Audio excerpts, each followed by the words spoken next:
हर हर महादेव। आप सभी का अपनी YouTube चैनल बांसुरी के संग में हार्दिक स्वागत है। इस चैनल पर आपको संपूर्ण शिव महापुराण कथा सुनाई जाएगी। सावन मास में शिव महापुराण कथा सुनने का बहुत ही महात्म्य माना जाता है। जो कोई पूरी श्रद्धा और निष्ठा से शिव महापुराण कथा सुनता है उसका जीवन धन्य हो जाता है और उसको मोक्ष की प्राप्ति होती है। तो चलिए शिव महापुराण कथा का आरंभ करते हैं। आप सभी भाग 1 से लेकर अंत तक आपका प्यार और सपोर्ट बनाए रखना। शिव महापुराण में 11 खंड हैं, 7 संहिताएं हैं, 24,000 श्लोक हैं। विद्वेश्वर, रुद्र, शतरुद्री, कोटि रुद्री, उमा, कैलाश और वायु संहिता में शिव महापुराण वर्णित है और ये स्वयं भगवान शंकर द्वारा आख्यायित है। यानी कि शिव महापुराण का प्रवचन स्वयं भगवान शिव ने ही किया है। महर्षि वेदव्यास ने सनत कुमार मुनि के कहने पर इस पुराण को लिखा था।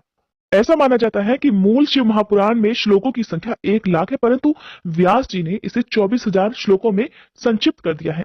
पुराणों की संख्या के अनुसार शिव महापुराण का स्थान चौथा माना जाता है। शिव पुराण को समस्त पुराणों के माथे का तिलक माना गया है और जो भी भक्त प्रेम से आदर पूर्वक इसे पढ़ता है और सुनता है वह भगवान शिव का प्रिय होकर अंत में परम गति को प्राप्त होता है। शिव पुराण का संबंध शैव मत से है और इस पुराण में प्रमुख रूप से भगवान शिव की भक्ति और शिव महिमा का प्रचार प्रसार किया गया है। शैव मत अर्थात भगवान शिव को मानने वाले। ये बात तो सभी जानते हैं कि भगवान शिव बहुत ही जल्दी अपने भक्तों पर प्रसन्न हो जाते हैं और उनकी मनोकामनाएं पूर्ण करते हैं, लेकिन शिव पुराण में भगवान शिव के जीवन चरित्र पर प्रकाश डालते हुए उनके रहन सहन, उनके विवाह, उनके पुत्रों की उत्पत्ति के विषय में भी विशेष रूप से बताया गया है। भगवान शिव को संहारकर्ता के रूप में भी पूजा जाता है और उन्हें साफ जल या गंगा जल, बेलपत्र, कटीले और न खाए जाने वाले पौधों के फल जैसे कि धतूरा आदि अर्पित किया जाता है, जिससे वे बड़ी आसानी से अपने भक्तों पर प्रसन्न हो जाते हैं। भगवान शिव को बहुत ज्यादा सुंदर वेशभूषा और अलंकारों की भी जरूरत नहीं होती, क्योंकि वे तो औगर बाबा होते हैं। जटा जूटधारी, गले में लिपटे हुए नाग और रुद्राक्ष की मालाएं, शरीर पर बाघंबर, चिता की भस्म लगाए हुए और हाथ में त्रिशूल पकड़े हुए वे सारे विश्व को अपनी पदचाप और डमरू की कर्णभेदी ध्वनि से नचाते रहते हैं। इसीलिए उन्हें नटराज के रूप में भी पूजा जाता है। उनकी वेशभूषा से जीवन और मृत्यु का बोध होता है। शीश पर गंगा और चंद्र जीवन और कला के द्योत माने जाते हैं। भगवान शिव का एक नाम नीलकंठ भी है, क्योंकि समुद्र मंथन के समय जब देवता और असुरगण अद्भुत और बहुमूल्य रत्नों को अपने अधिकार में करने के लिए मरे जा रहे थे, तब कालकूट विष के बाहर निकलने से सभी पीछे हट गए। उसे ग्रहण करने के लिए कोई भी तैयार नहीं हुआ। तब भोलेनाथ ने ही उस महाविनाशक विष को अपने कंठ में धारण कर लिया, जिस कारण उनका कंठ नीला पड़ गया और तभी से उनका एक नाम नीलकंठ भी है। ऐसे परोपकारी और अपरिग्रही भगवान शिव का चरित्र वर्णित करने के लिए ही इस शिव पुराण की रचना की गई है। आइए अब रसपान करते हैं शिव पुराण महात्म्य का, जिसमें शौनक जी के साधन विषय प्रश्न करने पर श्री सूत जी का उन्हें शिव पुराण की उत्कृष्ट महिमा सुनाने का वर्णन किया गया है। श्री शौनक जी ने पूछा, हे महाज्ञानी सूत जी, आप संपूर्ण सिद्धांतों के ज्ञाता हैं। हे प्रभु, मुझसे पुराणों की कथाओं के सार तत्व का विशेष रूप से वर्णन कीजिए। ज्ञान और वैराग्य सहित भक्ति से प्राप्त होने वाले विवेक की वृद्धि कैसे होती है तथा साधु पुरुष किस प्रकार अपने काम, क्रोध आदि मानसिक विकारों का निवारण करते हैं। इस घोर कलयुग में जीव प्रायः आसुर स्वभाव के हो गए हैं। उस जीव समुदाय को शुद्ध बनाने के लिए सर्वश्रेष्ठ उपाय क्या है? आप इस समय मुझे ऐसा कोई शाश्वत साधन बताइए जो कल्याणकारी वस्तुओं में भी सबसे उत्कृष्ट और परम मंगलमयी हो तथा पवित्र करने वाले उपायों में भी सर्वोत्तम पवित्र कारक उपाय हो। हे तात, वह साधन ऐसा हो जिसके अनुष्ठान मात्र से ही अंतःकरण की विशेष शुद्धि हो जाए तथा उससे निर्मल मन वाले पुरुष को सदा के लिए भगवान शिव की प्राप्ति हो जाए। तब श्री सूत जी कहने लगे कि हे मुनिश्रेष्ठ शौनक जी, आप धन्य हो, क्योंकि आपके हृदय में पुराण कथा सुनने का विशेष प्रेम और लालसा है। इसलिए मैं शुद्ध बुद्धि से विचार कर आपसे परम उत्तम शास्त्र का वर्णन करता हूँ। हे वत्स, वह संपूर्ण शास्त्रों के सिद्धांत से संपन्न, भक्ति आदि को बढ़ाने वाला और भगवान शिव को संतुष्ट करने वाला है। कानों के लिए रसायन, अमृत स्वरूप तथा दिव्य है, तुम उसे श्रवण करो। हे मुने, वह परम उत्तम शास्त्र है शिव पुराण, जिसका पूर्व काल में भगवान शिव ने ही प्रवचन किया था। यह काल रूपी सर्प से प्राप्त होने वाले महान त्रास का विनाश करने वाला उत्तम साधन है। गुरुदेव व्यास जी ने सनत कुमार मुनि का उपदेश पाकर बड़े आदर से संक्षेप में ही इस पुराण का प्रतिपादन किया है। इस पुराण के पठन पाठन का उद्देश्य है कलयुग में उत्पन्न होने वाले मनुष्यों के परम हित का साधन। ये शिव पुराण परम उत्तम शास्त्र है और इसे भूतल पर भगवान शिव का वांग्मय स्वरूप समझना चाहिए। सभी प्रकार से इसका सेवन करना चाहिए। इसका पठन और श्रवण सर्व साधन रूप है। इससे भगवान शिव की भक्ति पाकर श्रेष्ठतम स्थिति में पहुंचा हुआ मनुष्य शीघ्र ही शिव पद को प्राप्त कर लेता है। इसलिए संपूर्ण प्रयास करके मनुष्यों ने इस पुराण को पढ़ने की इच्छा की है अथवा इसके अध्ययन को अभीष्ट साधन माना है। इसी तरह इसका प्रेम पूर्वक श्रवण भी संपूर्ण मनोवांछित फलों को देने वाला है। भगवान शिव के इस पुराण को सुनने से मनुष्य सभी पापों से मुक्त हो जाता है और इस जीवन में बड़े बड़े उत्कृष्ट भोगों का उपभोग करके अंत में शिवलोक को प्राप्त कर लेता है। यह शिव पुराण नामक ग्रंथ 24,000 श्लोकों से युक्त है। इसकी 7 संहिताएं हैं और मनुष्य को चाहिए कि वह भक्ति, ज्ञान और वैराग्य से संपन्न हो, बड़े आदर से इसका श्रवण करे। जो हर दिन नियम से शिव पुराण को पढ़ता है या सुनता है वह पुण्यात्मा है और इसमें बिल्कुल भी संशय नहीं है। जो उत्तम बुद्धि वाला पुरुष अंत काल में भक्ति पूर्वक इस पुराण को सुनता है उस पर अत्यंत प्रसन्न हुए भगवान महेश्वर उसे अपना परम धाम प्रदान कर देते हैं। जो प्रतिदिन आदर पूर्वक इस शिव पुराण का पूजन करता है वह इस संसार में संपूर्ण भोगों को भोग कर अंत में भगवान शिव के पद को प्राप्त कर लेता है।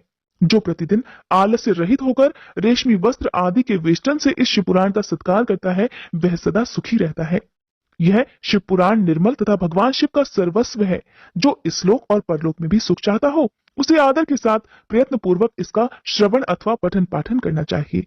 यह निर्मल और उत्तम शिव पुराण धर्म, अर्थ, काम और मोक्ष चारों पुरुषार्थों को देने वाला है, अतः सदा प्रेम पूर्वक इसका श्रवण और विशेष पाठ करना चाहिए। सूत जी महाराज श्री शौनक आदि ऋषियों को शिव महापुराण की कथा सुना रहे हैं। श्री शौनक जी ने कहा, हे महाभाग सूत जी, आप धन्य हैं, परमार्थ तत्व के ज्ञाता हैं। आपने कृपा करके हम लोगों को ये बड़ी अद्भुत और दिव्य कथा सुनाई है। भूतल पर इस कथा के समान कल्याण का सर्वश्रेष्ठ साधन दूसरा और कोई नहीं है। ये बात हमने आज आपकी कृपा से निश्चय पूर्वक समझ ली। हे सूत जी, कलयुग में इस कथा के द्वारा कौन कौन से पापी शुद्ध होते हैं उन्हें कृपा पूर्वक बतलाइए और इस जगत को कृतार्थ कीजिए। तब श्री सूत जी कहने लगे, हे मुने, जो मनुष्य पापी, दुराचारी, खल तथा काम, क्रोध आदि में निरंतर डूबे रहने वाले हैं वे भी इस पुराण के श्रवण पठन से अवश्य ही शुद्ध हो जाते हैं। इसी विषय में जानकर मुनि इस प्राचीन इतिहास का उदाहरण दिया करते हैं जिसके श्रवण मात्र से पापों का पूरी तरह से नाश हो जाता है। पहले समय की बात है, कहीं किरातों के नगर में एक ब्राह्मण रहा करता था जो ज्ञान में अत्यंत दुर्बल, दरिद्र, रस बेचने वाला तथा वैदिक धर्म से विमुख था। वह स्नान, संध्या आदि कर्मों से भ्रष्ट हो गया था और वैश्यवृत्ति में तत्पर रहा करता था। उसका नाम था देवराज। वो अपने ऊपर विश्वास करने वाले लोगों को ठगा करता था। उसने ब्राह्मणों, क्षत्रियों, वैश्यों, शूद्रों और दूसरों को भी अनेकों बहानों से मारकर उनका धन हड़प लिया था, परंतु उस पापी का थोड़ा सा भी धन कभी धर्म के काम में नहीं लगा था। वह वेश्यागामी तथा सभी प्रकार से आचार और पथ भ्रष्ट था। एक दिन की बात है, वह घूमता घामता दैवयोग से प्रतिष्ठानपुर अर्थात झूसी प्रयाग में जा पहुंचा। वहां उसने एक शिवालय देखा जहां बहुत से साधु महात्मा एकत्रित हुए थे। देवराज उसी शिवालय में ठहर गया, किंतु वहां पर जाकर उस ब्राह्मण को ज्वर हो गया। उस ज्वर से अर्थात बुखार से उसको बहुत पीड़ा होने लगी। वहां एक ब्राह्मण देवता शिव पुराण की कथा सुना रहे थे। ज्वर में पड़ा हुआ देवराज ब्राह्मण के मुखारविंद से निकली हुई उस शिव कथा को निरंतर सुनता रहा। 1 मास के बाद वह ज्वर से अत्यंत पीड़ित होकर चल बसा। अब यमराज के दूत आए और उसे पाश से बांधकर बलपूर्वक यमपुरी में ले गए। इतने में ही शिवलोक से भगवान शिव के पार्षदगण वहां आ गए। उनके गौर अंग कर्पूर के समान उज्ज्वल थे, हाथ त्रिशूल से सुशोभित थे, उनके संपूर्ण अंग भस्म से उद्भासित थे और रुद्राक्ष की मालाएं उनके शरीर की शोभा बढ़ा रही थी। वे सब के सब क्रोध पूर्वक यमपुरी में गए और यमराज के दूतों को मार पीट कर बारंबार धमकाकर उन्होंने देवराज को उनके चंगुल से छुड़ा लिया। और फिर अत्यंत अद्भुत विमान पर बिठाकर जब वे शिवदूत कैलाश पर्वत पर जाने के लिए तैयार हुए उस समय यमपुरी में बड़ा भारी कोलाहल मच गया। उस कोलाहल को सुनकर धनराज अपने भवन से बाहर आए। साक्षात दूसरे रुद्रों के समान प्रतीत होने वाले उन चारों दूतों को देखकर धर्मज्ञ धर्मराज ने उनका विधिपूर्वक पूजन किया और ज्ञान दृष्टि से देखकर सारा वृतांत जान लिया। उन्होंने भय के कारण भगवान शिव के उन महात्मा दूतों से कोई बात ही नहीं पूछी, उल्टे उन सबकी पूजा और प्रार्थना की। तत्पश्चात वे शिवदूत कैलाश को चले गए। वहां पहुंचकर उन्होंने उस ब्राह्मण को दयासागर सांब शिव के हाथों में दे दिया। शौनक जी कहने लगे, हे महाभाग सूत जी, आप सर्वज्ञ हैं। हे महामते, आपके कृपा प्रसाद से मैं बारंबार कृतार्थ हुआ। इस इतिहास को सुनकर मेरा मन अत्यंत आनंद में निमग्न हो रहा है। अतः अब भगवान शिव में प्रेम बढ़ाने वाली शिव संबंधिनी दूसरी कथा को भी कहिए। तब श्री सूत जी बोले, हे शौनक, सुनो, मैं तुम्हारे सामने गोपनीय कथा वस्तु का भी वर्णन करूंगा। क्योंकि तुम शिव भक्तों में अग्रगण्य तथा वेदविद्ताओं में श्रेष्ठ हो, इसलिए ध्यान पूर्वक सुनो। समुद्र के निकटवर्ती प्रदेश में एक वाशकल नामक ग्राम है जहां वैदिक धर्म से विमुख महापापी द्विज निवास करते हैं। वे सब के सब बड़े दुष्ट हैं। उनका मन दूषित विषय भोगों में ही लगा रहता है। वे ना तो देवताओं पर विश्वास करते हैं, ना भाग्य पर। वे सभी कुटिल वृत्ति वाले हैं, किसानी करते और भांति भांति के घातक अस्त्र शस्त्र रखते हैं। वे व्यभिचारी और खल हैं। ज्ञान, वैराग्य तथा सद्धर्म का सेवन ही मनुष्य के लिए परम पुरुषार्थ होता है। इस बात को वे बिल्कुल भी नहीं जानते। वे सभी पशु बुद्धि वाले हैं। और जहाँ के द्विज ऐसे हो, वहां के अन्य वर्णों के विषय में कहा ही क्या जा सकता है। अन्य वर्णों के लोग भी उन्हीं की भांति कुत्सित विचार रखने वाले, स्वधर्म विमुख और खल हैं। द्विज अर्थात ब्राह्मण होता है। वे सभी कुकर्मों में लगे रहते और नित्य विषय भोगों में ही डूबे रहते हैं। वहां की सभी स्त्रियां भी कुटिल स्वभाव की, स्वेच्छाचारिणी, पापासक्त, कुत्सित विचार वाली और व्यभिचारिणी हैं।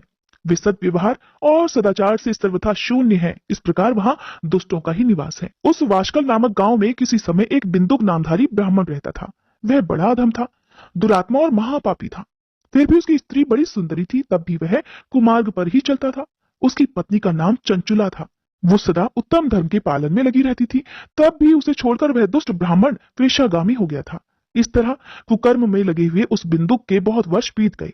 उसकी पत्नी चंचुला काम से पीड़ित होने पर भी, स्वधर्म नाश के भय से क्लेश सहकर भी दीर्घ काल तक धर्म से भ्रष्ट नहीं हुई, परंतु दुराचारी पति के आचरण से प्रभावित होकर आगे चलकर वह स्त्री भी दुराचारिणी हो गई। इस तरह दुराचार में डूबे हुए उन मूढ़ चित्त वाले पति पत्नी का बहुत सारा समय ऐसे ही बीत गया। कुछ समय बाद किसी वेश्या का पति बना हुआ वह दूषित बुद्धि वाला दुष्ट ब्राह्मण बिंदुक समयानुसार मृत्यु को प्राप्त होकर नरक में जा पड़ा।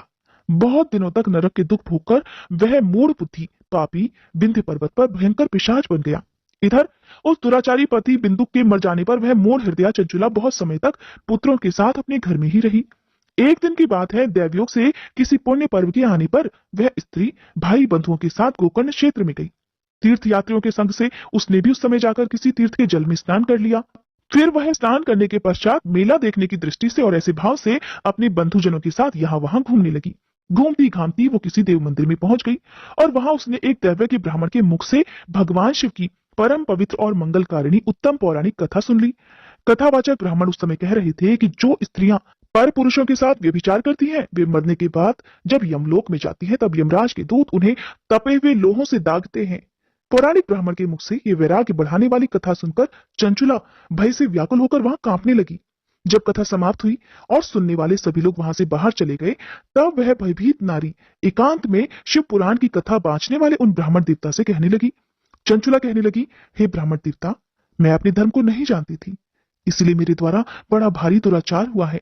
हे स्वामिन, मेरे ऊपर अनुपम कृपा करके आप मेरा उद्धार कीजिए। आज आपके वैराग्य रस से ओतप्रोत इस प्रवचन को सुनकर मुझे बड़ा भारी भय लग रहा है। मैं कांप उठी हूँ और मुझे इस संसार से वैराग्य हो गया है। मुझ मूढ़ चित्त वाली पापिनी को धिक्कार है। मैं सर्वथा निंदा के योग्य हूँ, कुत्सित विषयों में फंसी हुई हूँ और अपने धर्म से विमुख हो गई हूँ। हाय, न जाने किस किस घोर कष्टदायक दुर्गति में मुझे पड़ना पड़ेगा, और वहां कौन बुद्धिमान पुरुष को मार्ग में मन लगाने वाली मुझ पापिनी का साथ देगा। मृत्यु काल में उन भयंकर यमदूतों को मैं कैसे देखूंगी। जब वे बलपूर्वक मेरे गले में फंदे डालकर मुझे बांधेंगे, तब मैं कैसे धीरज धारण कर सकूंगी। नरक में जब मेरे शरीर के टुकड़े टुकड़े कर दिए जाएंगे, उस समय विशेष दुख देने वाली उस महायातना को मैं वहां कैसे सह सकूंगी। हाय, मैं मारी गई, मैं जल गई, मेरा हृदय विदीर्ण हो गया और मैं सब प्रकार से नष्ट हो गई, क्योंकि मैं हर तरह से पाप में ही डूबी रही हूँ। हे ब्राह्मण, अब आप ही मेरे गुरु, आप ही मेरी माता और आप ही मेरे पिता हैं। आपकी शरण में आई हुई मुझ दीन अबला का आप ही उद्धार कीजिए, केवल आप ही उद्धार कीजिए। श्री सूत जी कहते हैं, हे शौनक, इस प्रकार खेद और वैराग्य से युक्त हुई चंचुला ब्राह्मण देवता के दोनों चरणों में गिर पड़ी। तब उन बुद्धिमान ब्राह्मण ने कृपापूर्वक उसे उठाया और इस प्रकार कहा। वह ब्राह्मण कहने लगे, हे नारी, सौभाग्य की बात है कि भगवान शंकर की कृपा से शिव पुराण की इस वैराग्य युक्त कथा को सुनकर तुम्हें समय पर चेत हो गया है। हे ब्राह्मण पत्नी, तुम डरो मत, भगवान शिव की शरण में जाओ। शिव की कृपा से सारा पाप तत्काल नष्ट हो जाता है। मैं तुमसे भगवान शिव की कीर्ति कथा से युक्त उस परम वस्तु का वर्णन करूंगा, जिससे तुम्हें सदा सुख देने वाली उत्तम गति प्राप्त हो सकेगी। शिव की उत्तम कथा सुनने मात्र से ही तुम्हारी बुद्धि इस तरह पश्चाताप से युक्त और शुद्ध हो गई है, साथ ही तुम्हारे मन में विषयों के प्रति वैराग्य भी हो गया है। पश्चाताप ही पाप करने वाले पापियों के लिए सबसे बड़ा प्रायश्चित होता है। सत्पुरुषों ने सभी के लिए पश्चाताप को ही समस्त पापों का शोधक बताया है। पश्चाताप से ही पापों की शुद्धि होती है। जो पश्चाताप करता है वही वास्तव में पापों का प्रायश्चित भी करता है, क्योंकि सत्पुरुषों ने समस्त पापों की शुद्धि के लिए प्रायश्चित का ही उपदेश किया है। वह सभी पश्चाताप से संपन्न हो जाता है। जो पुरुष विधि पूर्वक प्रायश्चित करके निर्भय हो जाता है, पर अपने कुकर्म के लिए पश्चाताप नहीं करता, उसे प्रायः उत्तम गति प्राप्त नहीं होती। परंतु जिसे अपने कुकृत्य पर हार्दिक अर्थात दिल से पश्चाताप होता है, वह अवश्य उत्तम गति का भागीदार होता है, इसमें कोई संशय नहीं। इस शिव पुराण की कथा सुनने से जैसी चित्त शुद्धि होती है, वैसी दूसरे उपायों से नहीं हो पाती। जैसे दर्पण साफ करने पर निर्मल हो जाता है, ठीक उसी प्रकार इस शिव पुराण की कथा से मन भी अत्यंत शुद्ध हो जाता है, इसमें कोई संशय नहीं। मनुष्यों के शुद्ध चित्त में जगदम्बा पार्वती सहित भगवान शिव विराजमान रहते हैं। इससे वह विशुद्धात्मा पुरुष श्री सांब सदाशिव के पद को प्राप्त होता है। इस उत्तम कथा का श्रवण समस्त मनुष्यों के लिए कल्याण का बीज है, अतः यथोचित मार्ग से इसकी आराधना अथवा सेवा करनी चाहिए। यह भवबंधन रूपी रोगों का नाश करने वाली है। भगवान शिव की कथा को सुनकर फिर अपने हृदय में उसका मनन और निधिध्यासन करना चाहिए। इससे मन पूर्णतया शुद्ध हो जाता है। मन की शुद्धि होने से महेश्वर की भक्ति अपने दोनों पुत्रों अर्थात ज्ञान और वैराग्य के साथ निश्चय ही प्रकट होती है। तत्पश्चात महेश्वर के अनुग्रह से दिव्य मुक्ति प्राप्त होती है, इसमें कोई संशय नहीं। जो मुक्ति से वंचित है उसे पशु समझना चाहिए, क्योंकि उसका मन माया के बंधन में आसक्त है। वह निश्चय ही संसार बंधन से मुक्त नहीं हो पाता।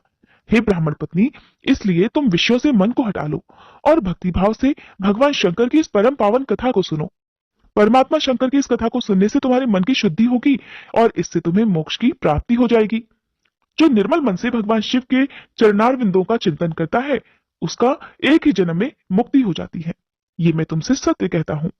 सूत जी कहते हैं, हे शौनक जी, इतना कहकर वे श्रेष्ठ शिव भक्त चुप हो गए। उनका हृदय करुणा से आर्द्र हो गया। वे शुद्ध चित्त भगवान शिव के ध्यान में ही मगन हो गए। तदंतर बिंदुक की पत्नी चंचला मन ही मन प्रसन्न हो उठी। ब्राह्मण का उक्त उपदेश सुनकर उसके नेत्रों में आनंद के आंसू छलक आए थे। वह ब्राह्मण पत्नी चंचला हर्ष भरे हृदय से उन श्रेष्ठ ब्राह्मण के दोनों चरणों में गिर पड़ी और हाथ जोड़कर कहने लगी, हे ब्राह्मण देवता, मैं कृतार्थ हो गई। तत्पश्चात उठकर वैराग्य युक्त उत्तम बुद्धि वाली वह स्त्री, जो अपने पापों के कारण बड़ी भयभीत थी, उन महान शिव भक्त ब्राह्मण से हाथ जोड़कर गदगद वाणी में कहने लगी, हे ब्राह्मण, शिव भक्तों में श्रेष्ठ स्वामिन, आप धन्य हैं, परमार्थदर्शी हैं और सदा परोपकार में लगे रहते हैं, इसीलिए श्रेष्ठ साधु पुरुषों में प्रशंसा के योग्य भी हैं। हे साधु, मैं नरक के समुद्र में गिर रही हूँ, आप मेरा उद्धार कीजिए, आप कृपया मेरा उद्धार कीजिए। पौराणिक अर्थ तत्व से संपन्न जिस सुंदर शिव पुराण की कथा को सुनकर मेरे मन में संपूर्ण विषयों से वैराग्य उत्पन्न हो गया। उसी इस शिव पुराण की कथा को सुनने के लिए इस समय मेरे मन में बड़ी श्रद्धा हो रही। इससे आगे की कथा अगले भाग में सुनिएगा और वीडियो पसंद आए तो प्लीज लाइक करना, शेयर करना और सब्सक्राइब कर देना मेरे प्यारे दोस्तों और कमेंट सेक्शन में हर हर महादेव लिख देना।